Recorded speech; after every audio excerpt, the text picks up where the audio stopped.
ये कहानी है बालीपुर नाम के गांव में एक छोटे से घर में रहने वाली सरला देवी के जीवन की।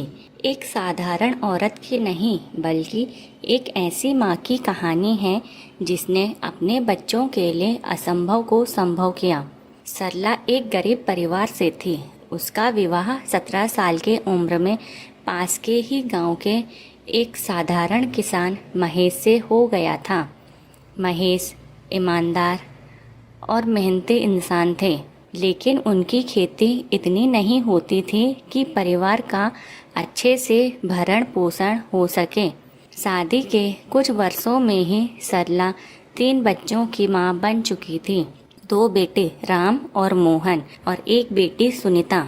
उनका जीवन कठिनाइयों से भरा था, लेकिन सरला कभी शिकायत नहीं करती थी। वह कहती, भगवान ने हमें हाथ पैर दिए हैं, मेहनत करेंगे तो रास्ता खुद बन जाएगा। एक दिन अचानक महेश को दिल का दौरा पड़ा और उनका निधन हो गया। उस समय उसका बड़ा बेटा राम केवल 12 साल का था। सरला के लिए यह क्षण जीवन की सबसे बड़ी परीक्षा थी। अब वह अकेली थी। 3 छोटे बच्चों को पालने की जिम्मेदारी, ऊपर से घर की आर्थिक हालत बद से बदतर हो गई थी। गांव के कुछ लोगों ने सलाह दी कि वह बच्चों को किसी अनाथालय भेज दे और खुद किसी बड़े घर में नौकरानी का काम कर ले।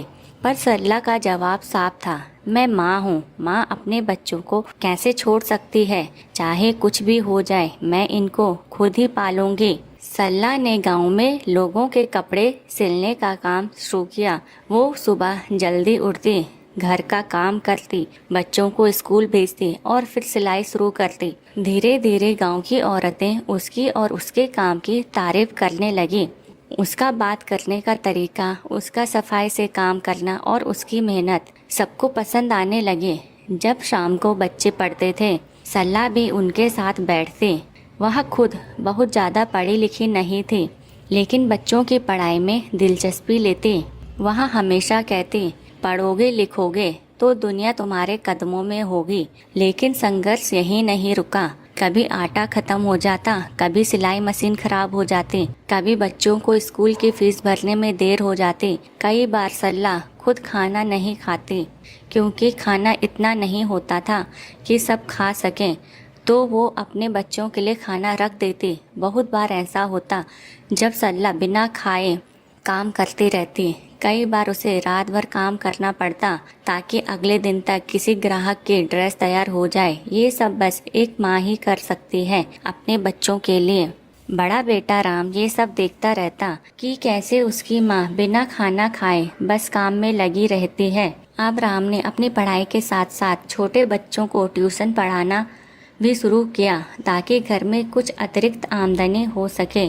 बेटी सुनीता घर का काम संभालती, जिससे उसकी माँ को थोड़ा आराम मिल सके, और छोटा बेटा मोहन अपनी पढ़ाई में अव्वल रहता। वर्षों बीत गए। सरला के मेहनत और बच्चों की लगन रंग लाए। राम ने बहुत मेहनत की और ग्रेजुएशन के बाद उसको एक सरकारी नौकरी मिल गई। मोहन ने इंजीनियरिंग में टॉप किया और एक बड़ी कंपनी में नौकरी पाई। सुनीता ने बीएड किया और स्कूल टीचर बन गई।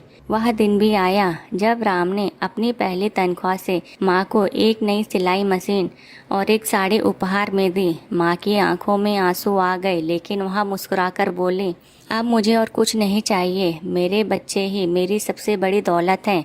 आज मैं बहुत खुश हूँ। मुझे अब लग रहा है कि मेरी इतने सालों की मेहनत अब जाके सफल हुई है। गांव में एक दिन महिला सम्मान समारोह का आयोजन हुआ। गांव के प्रधान ने सरला देवी को मंच पर बुलाकर सम्मानित किया और कहा, यह वो माँ है जिन्होंने अकेले अपने तीनों बच्चों को इस लायक बनाया कि आज वो तीनों सफल हैं। इनका संघर्ष हम सबके लिए प्रेरणा है। उस दिन गांव की औरतों की आंखों में भी गर्व के आंसू थे। सरला सिर्फ एक माँ नहीं रही, वह गांव की औरतों के लिए एक प्रेरणा बन चुकी थी। अब सभी गांव की औरतों को लगता था कि वो भी सरला की तरह मेहनत करके कुछ भी कर सकती हैं। सरला अक्सर कहा करती थी, माँ होना सिर्फ जन्म देना नहीं होता। माँ होना मतलब बिना थके बिना रुके बच्चों के लिए जीना, उन्हें अच्छे संस्कार देना, उनका साथ देना और हर परिस्थिति में उनके लिए खड़े रहना। वह आज भी उसी छोटे घर में रहती है। वही सादगी, वही प्यार और वही मेहनत। अब उसके पास पैसे हैं, आराम है, लेकिन वह कभी नहीं बदली।